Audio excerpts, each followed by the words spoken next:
Welcome, drama fans, to K-Drama Soul Sisters.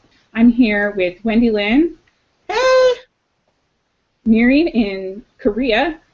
Hey! And Aunnie. 안녕하세요. Ha! And this week we're talking about an article that was up at Drama Fever called 4 Worries When Hollywood Makes K-Dramas. So if you have seen on Drama Fever, or was also in Yahoo TV News, and it's been all over the web, that ABC and NBC and some of the big three are going to be remaking K-dramas like My Love from Another Star for American audiences for next year's fall network TV. And we have some concerns about that. So there was an article up over at Drama Fever called 4 Worries When Hollywood Remakes K-Dramas, and it got 223 comments as of today, and 15,000 shares on Facebook, not including the Google ones and Twitters and anything like that. So you can see that fans were really vocal about this. Some of the points were that they will up the sex, kill the romance, they won't know when to stop, that the characters won't emote properly, and that characters will lose their moral compass. So, Aunnie, what do you think about that? I think having concerns about the crossover are legitimate concerns.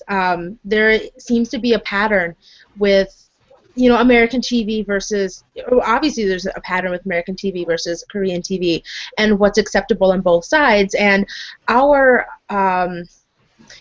what's acceptable on TV here is so much higher than what's acceptable over there that it's a legitimate concern when you're bringing something over, something that's as pure and simple as K-dramas usually tend. I mean, the storylines can get pretty confusing, but when it comes down to the romance and overacting or underacting, it does tend to get a little bit more complicated when you try to do a crossover from Korean to American TV. It's a legitimate concern. I think one of the things I noticed most was that when you talk about American-driven dramas, it's always about plot, and that's what really tends to have a lot of tension. And so it's like, is the bad guy behind the door? Will the heroes get to the person and save them in time? Whereas the tension in Korean storylines tends to be more within relationships.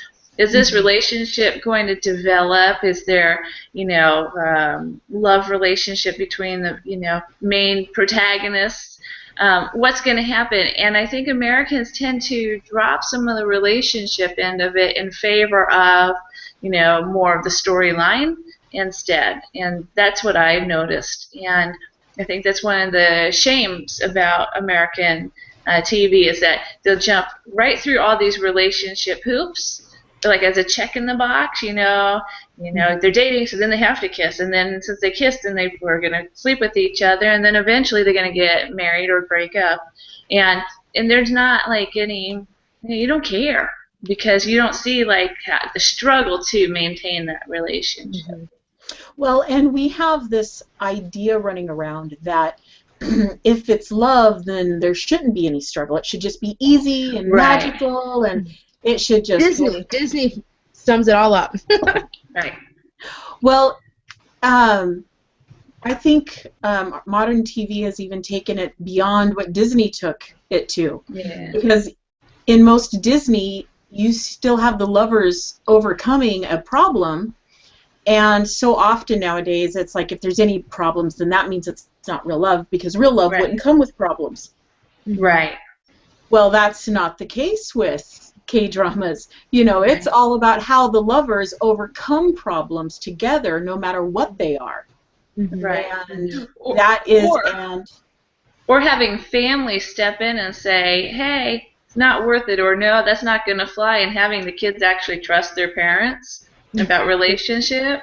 Or friends, even, for that matter. Yep. Yeah, and that doesn't happen in the States. let's talk a little bit about how American TV would handle a relationship versus a Korean show, because you're talking about there's a concern in American TV, especially if they do the long, slow build of a relationship, that once the people get together, then like the relationship, the show is over as far as romantically concerned. I want to think about in particular Castle, if you've seen Castle with Nathan Fillion.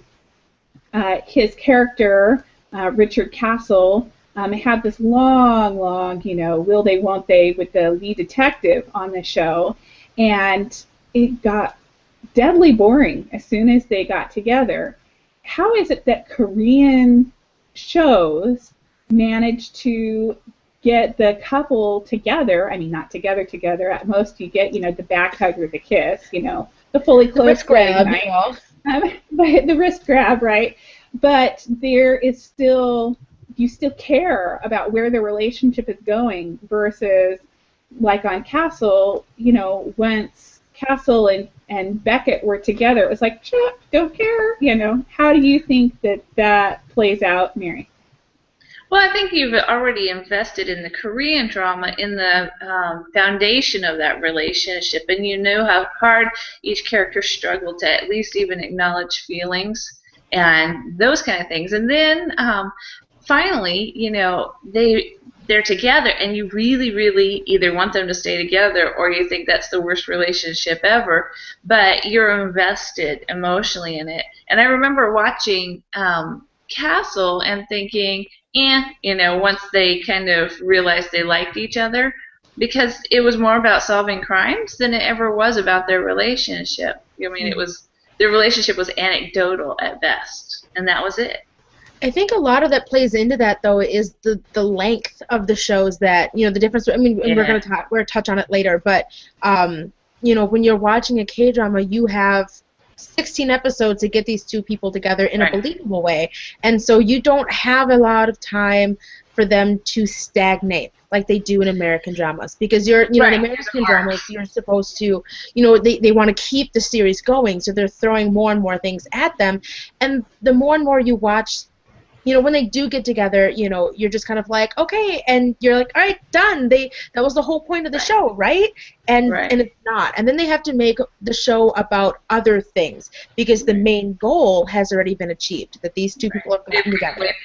Yeah. Yeah. And then if they don't get together, then what you end up watching is an entire, just as an example, Grey's Anatomy, you have 5 seasons of trying to figure out how Derek and Meredith are going to get together, and by the 5th season, you're like, all right, I don't even care anymore. Just either get together or separate, or you just wore me out. I'm done it's with a marathon.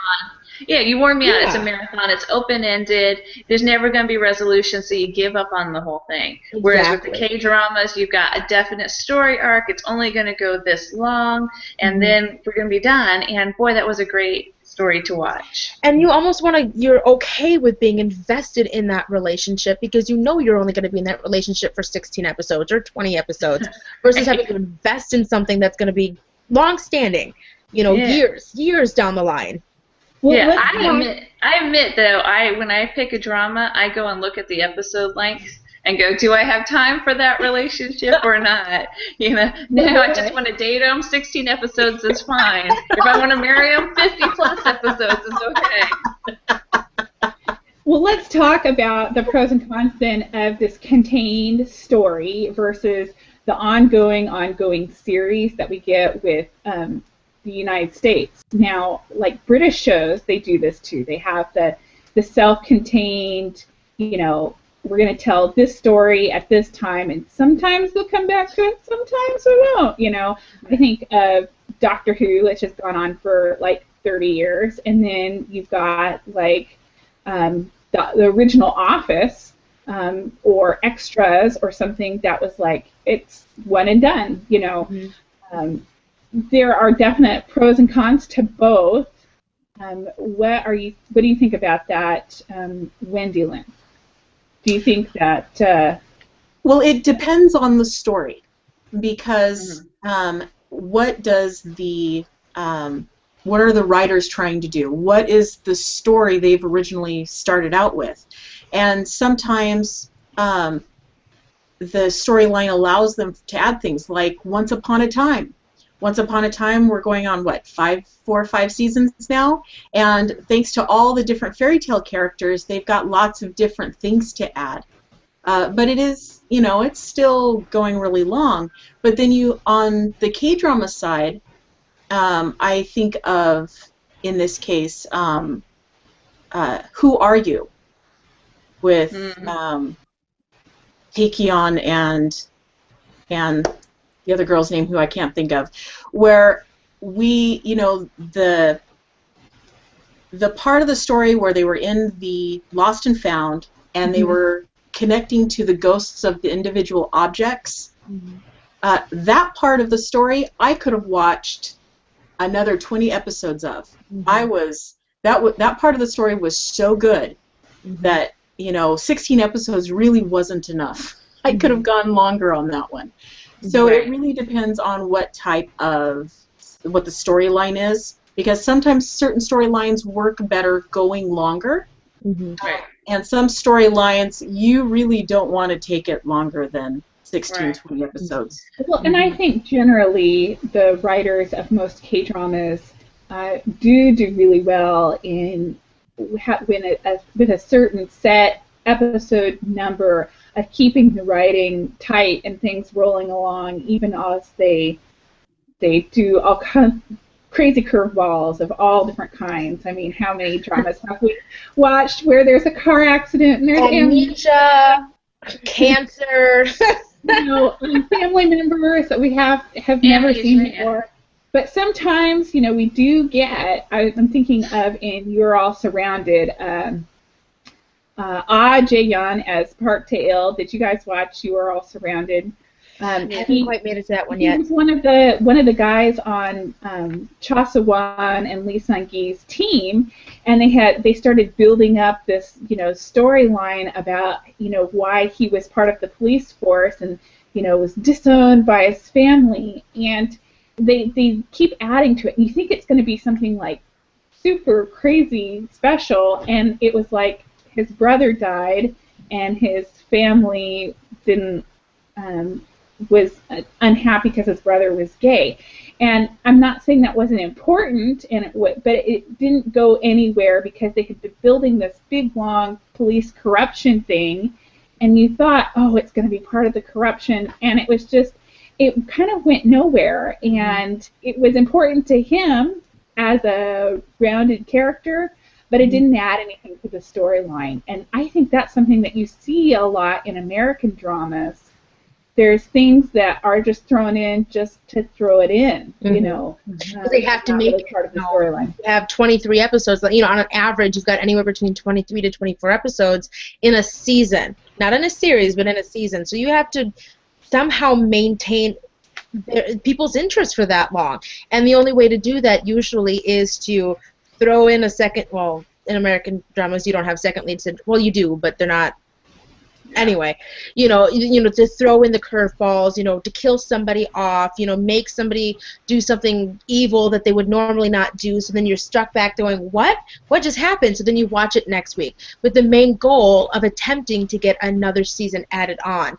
Whereas, with K-dramas, you don't really have that pressure. You tell your story and then that's it, and you don't really feel the need, and eventually, every once in a while you'll get a drama that adds an extra, so as an example, I haven't finished the series yet, but I know how Triangle ends now, and I also know that Triangle got an extension. So without giving any spoilers away to anybody, I feel like when you do things like, when you make an extension like that, sometimes you do have to throw in a curveball, things that you weren't expecting to have to put in there, like what happened at the end of Triangle.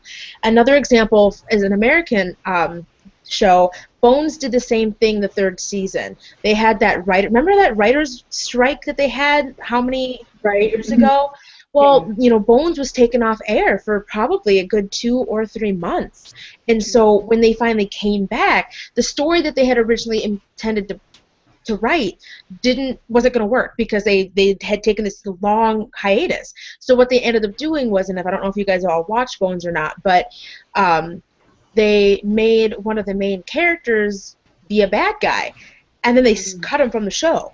And that was it. That was almost the last time we saw him. They made him the big bad that they had been chasing for a while. Yeah. And then that was the end of his character. Now I don't think that would have happened either. I think they just had to throw something together to make it, to bring in more viewers. So as far as that, the pros and cons of having a contained show versus a show that keeps going is like an example with what Wendilynn said.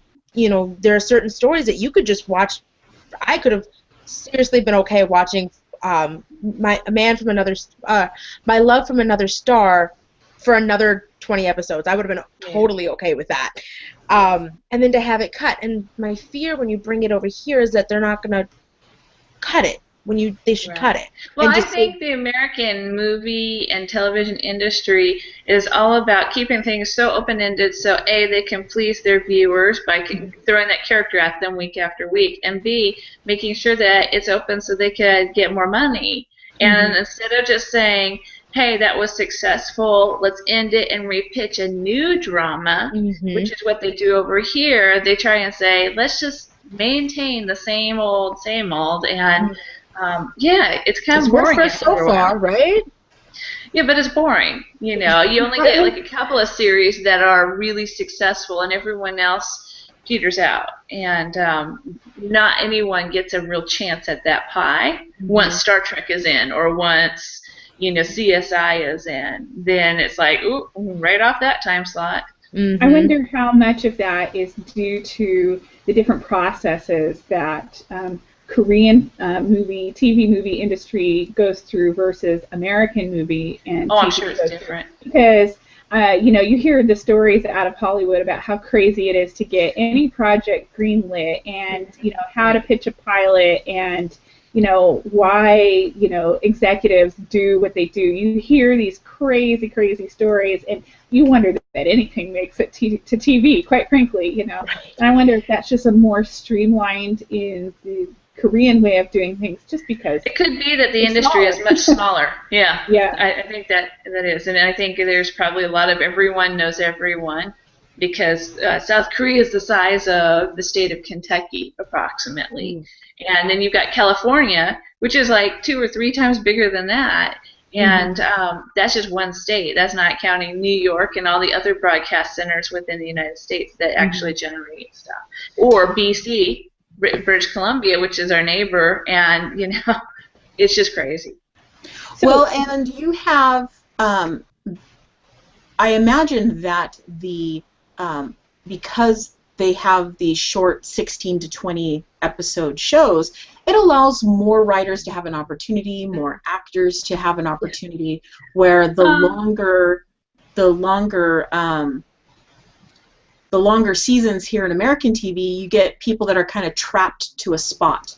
Yeah. I'm really glad you said that, because that was actually one of my points, was that there isn't, because you watch shows and the big names, who, if I were to say Dick Wolf, do you know what he's in charge of? Right. You guys, okay. So it's almost like Dick Wolf is an example of Korea's Hong sisters, and everybody jumps over head over heels to watch the shows, and I'm not gonna lie, I'm one of them, because you're always you kind of know what you're gonna get, in the sense that you're not really sure of what you're gonna get at all, but with people here, it seems like they get stuck. You get Dick Wolf, and then you get him with his Law and Order, SVU, and I don't even know the rest of them. But he's got a ton of them, But so you know what you're gonna get from him, because he's been in the game for probably going on at least 15 years. At least 15 years, if not more. When you get to a point where a comedy sitcom is parodying you, did you see the Community where they did the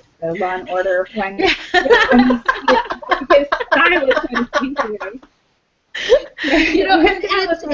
It's unfortunate that so many writers don't get to showcase their talents, because you have people like Dick Wolf, where people are going to watch his stuff no matter what. So you're just going to keep it going as long as you can, and be damned to everybody else. So now that's one of the best things about when Hollywood transitions from an Asian drama or television show or manga or something like that into movie format, is that all of a sudden you've got that contained story arc again, and it's not the endless drama that goes on and on and on. And I think that might be the more successful route for that transition between the two. Maybe I have to stick my 2 cents in here because the U.S. version of Old Boy with Josh Brolin was so terrible, and I'm not a big, horror fan. I suppose you could call it horror. Definitely eating the little squid was horrible to me. So, but it was so terrible. I don't think they understood the sensibility. Maybe it was just Josh Brolin, who I don't think can act at all. So maybe that's just me. But is there something though that you're hopeful for, Miri? From the crossover? Yeah, from the crossover. Yeah, well, I'm just thinking, personally, the ones that I enjoyed the most, and I'm not a big horror fan either, was Kurosawa's remakes. There was such great success with Seven Samurai to the Magnificent Seven, and then also his Hidden Fortress to Star Wars. I think it really depends upon the producer and the director and the whole ensemble. So, you might not like Old Boy because it was part of, the formula was a little fractured with the producer and the actors and the directors and all that. But once you find a winning combination, it almost like lives on, in history forever as one of the classics. Well, so, there's something, Wendilynn, you're hoping makes the leap from Korea to the United States? What I'm hoping for that makes the leap is the more, how should I put it? I really appreciate the way that Korea tells love stories. They value the friendship. They're restrained in the affection. So often, people, oh, I like you. We've got to sleep together because I like you. Liking somebody means, oh, we've got to sleep together right now. Yeah, no. And so I'm really concerned that they'll pimp the story and not allow us to enjoy the storyline. I remember years and years ago, I was 16 years old, and I saw this old movie called The Rainmaker, and it starred Burt Lancaster and who played the lead? Oh, I can't remember her name. And anyway, it was about a con man who pretended to be a rainmaker who ends up on this farm, and he tries to say that he's going to make it rain, and they've had a drought. And on this farm, there's this very homely-looking girl, and he kind of woos her, and she's sort of in this quiet romance with the local sheriff, who's one of these reserved types who doesn't like to admit his emotions. And so this con man is just trying to romance her, and it all culminates in this barn scene. And I think the whole scene, the only thing that gets removed is the ribbon out of her hair. Yeah. But it is one of the most hot, romantic, sexual tension. Oh, it was a delicious scene. But I realized that we don't get that in American TV too much. We don't get this. We don't get the sexual tension because everybody's going, oh, I feel something, let's go sleep together, and then we're going to just throw it away. You don't need to have it, the tension, when everybody's already sleeping together. Right. But I know in some of the Korean dramas I've watched that by the time he's like grabbing her wrist in skinship, then all of a sudden you're like, ooh, I got some feels going on here. And you know that it's more important. It is way more important. And then if they went in for like the sacred French kiss, then all of a sudden you're like, whoa, baby. But and it's not graphic. The French kiss are graphic. the kisses that we all like to have, you know? Right. I would hope for something a little less wooden in the kisses. The eyes wide open, and she looks shocked to her core that she's getting a kiss, even though they've just engaged themselves to each other. You know, I would be okay with a little looseness in the limbs. You know. Well, we don't have. I would be a little more loose in my limbs than those heroines. So. Well, we don't have the skinship restriction on open behavior like they have in Korea. And I've noticed that with K-dramas, the younger they expect the audience to be watching the show, the more wooden the kisses. The older they expect, because if you watch Vampire Prosecutor, anytime the kisses happen and the passion shows up way early. You know, there's two characters that are just sleeping with each other like normal In fact, when I started watching, I was like going, "Whoa, this kind of has a little bit more American sensibilities towards romance here." But and that's when I figured out, you know, who they think the audience is going to be is going to determine how much of the and here in America, you know, you have to watch out for the porn just watching a body shower commercial. Right. My dad used to have to be really careful when we were watching movies because he always he had us watching movies that were probably a little bit too old for us when we were watching them at the time. But he was always prepared to shoot his arm out to hide. Right. You know, you don't really have to do that at all. Even and I wrote down a couple of examples, but even with some of the sex scenes that show up in K-dramas, they're not. I mean, they make me uncomfortable just because that's how I am about anything that comes out of Korea. If it's not, I don't. That's a whole different subject. But you know, when we're talking about Korean dramas, not Korean movies. Yeah, because that could be a big surprise if you're not used to it. Yeah, because I wrote down some of the examples that I wrote, like Secret Love. I don't know if you guys have ever seen that movie. That is probably the worst. Not worse and isn't bad, but probably one of the few movies. There was also one with Song Ji-hyo from A Frozen Flower.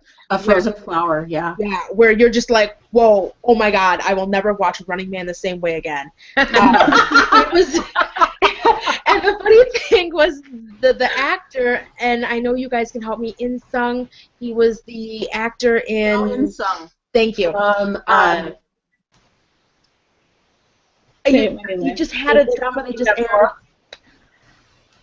Oh my God, I can't remember the drama that he just aired. That's Okay, It's Love. Thank you. That's Okay, It's Love.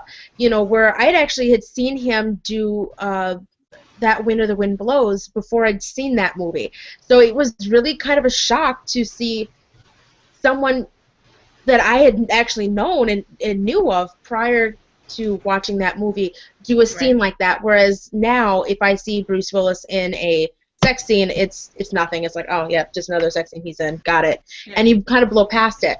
So it's more of a shocker when you see scenes like that in K movies and dramas than you do when they're in America. But to go back to the original question, was things that we would like to see cross over.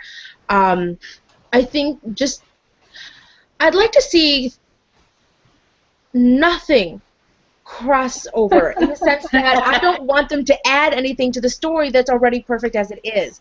You know, I understand having to put creative liberties and bring it here. We want to make it a little bit more Americanized, make it a little different. I get the sentiment, but as far as going, you know, adding things that don't need to be in there is something that we're known for.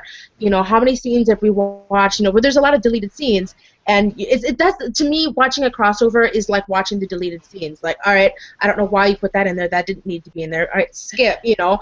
Or, you know, things that you think should be cut that are in the drama, and you're sitting there flabbergasted, like, why did you feel the need to do that? You know, so as far as having things cross over, I'd almost like for there to be no crossover. Just stick to the main line, and not have any the actors that you choose not to be these overacting actors. You know, the storyline is good, so if you trust in the storyline, your acting should come off natural. You know, and more often than not, it doesn't. It just doesn't. Well, I and my find last that, fear. Okay, go ahead. What I find is that because of our writers in Hollywood are kind of trained to be kind of shallow, and so they miss the depth of the relationships, the moral code they don't understand, and that's one of the worries I have in these crossovers is, especially like what they're getting ready to do. They're doing Good Doctor.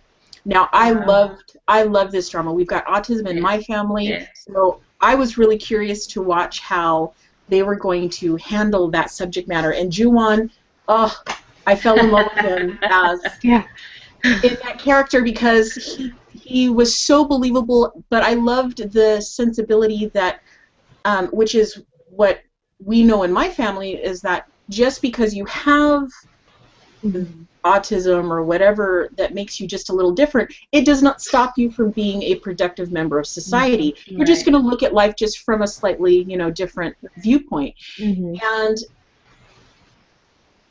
I just don't trust that Hollywood is going to understand that.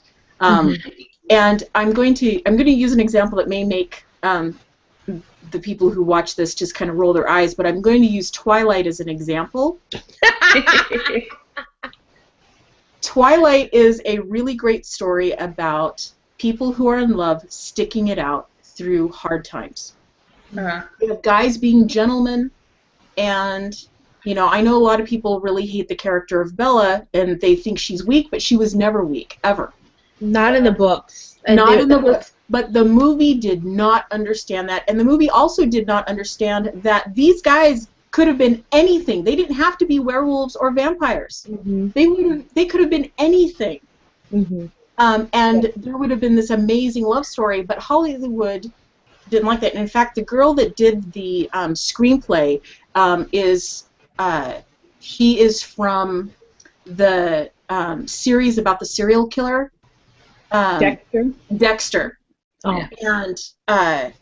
And she just did not understand the material at all. And I really feel, or am afraid, that when these stories come to American writers, they are not going to understand the sensibility that they are dealing with, and they are going to miss what makes the story so awesome. So this is what I think the ultimate problem is with that, is that Americans value independence, whereas Asian cultures value their interdependence.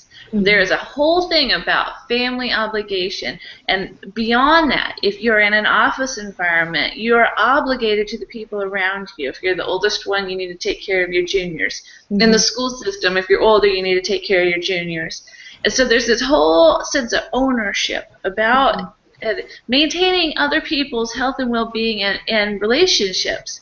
I am responsible for that person's bad day in some part of the way, and so they'll think, what can I do to kind of like rectify that?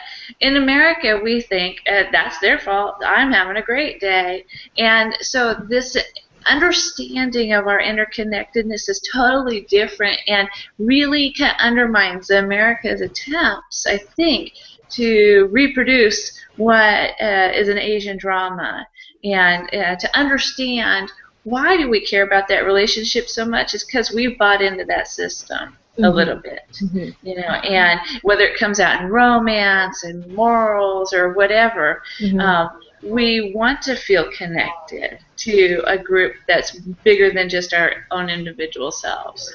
I think our moral compass, in America, and of course, we could sit here and talk about this all day about the moral differences between Korea and America, because there is a huge difference between what's acceptable here and what's acceptable there, and what's expected of you, in your either whether it's in your community, in your family, in your school, whatever it may be, whereas here.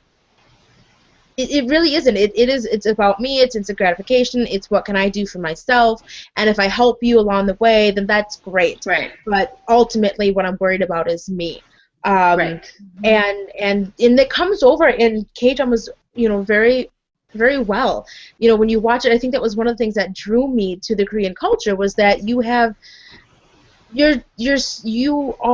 it's very much understood that you are part of something.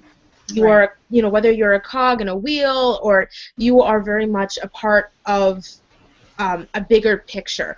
And they do that in how they call each other. They don't Yep. say, Kube, hey, Songbin. Aunnie. They say senior, Yep. auntie, older brother, older sister, Mhm. younger brother. And I mean, like, even when I go into my nail salon, they all go, Uni, older sister, come here and sit down. Instantly, I feel a connection with that group of women that I've met maybe 6 times. But I feel like, yeah, I'm the older sister. The last time I went in, I brought them all coffee because I felt I'm obligated to make sure I take care of them.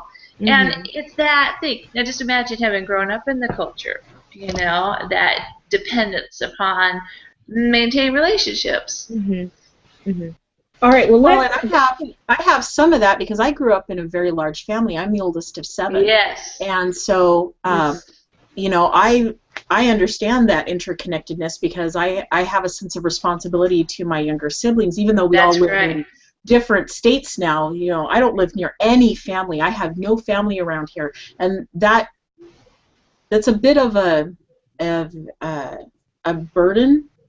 Right. Of course, when my younger siblings are being drama queens, I can say, yeah, that's the Arizona problem. I'm staying here. But you have the understanding of what burdens are in the K-drama, when they say, I'm carrying this burden because of this. Yeah. All right, let's wrap it up. We're going to do one last quick question, and I want a quick answer out of you guys, if you could do that. Imagine your perfect K-drama coming to the United States, and they're not going to mess it up in any way. What actor, actress, writer, how you star, whomever, would you like to import to the United States so you can see them all the time? Go, Aunnie. Sorry. Okay, go Miri.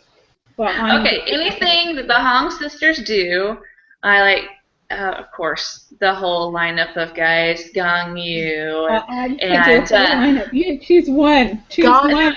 I'll choose them.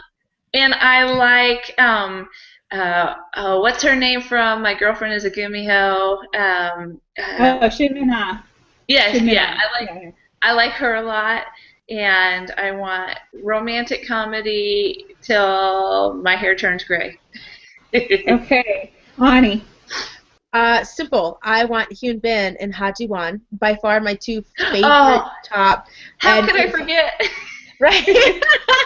If I could just marry Hyun Bin, my life would be, well, as I say, that my husband is in the other room. To say about that, so.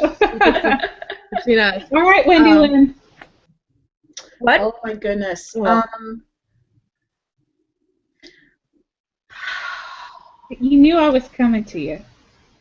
I know, but I don't really want to see any of them come over. I like them where they are. That's okay, because we can go to them. I would love to see, of course, Lee Min-ho come.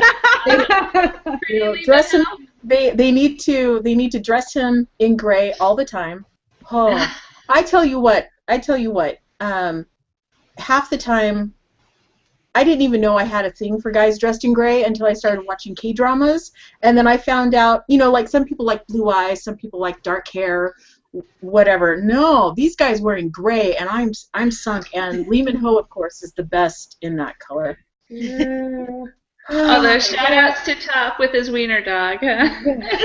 Well, ladies, I have my biases too, but for the answer to this question is the Hong sisters. They need to come over here and set Hollywood straight. So, agreed. K-drama fans, let us know what you think in the comments. Like this channel, and we will see you on the flip side. And give us ideas. Yay! Bye.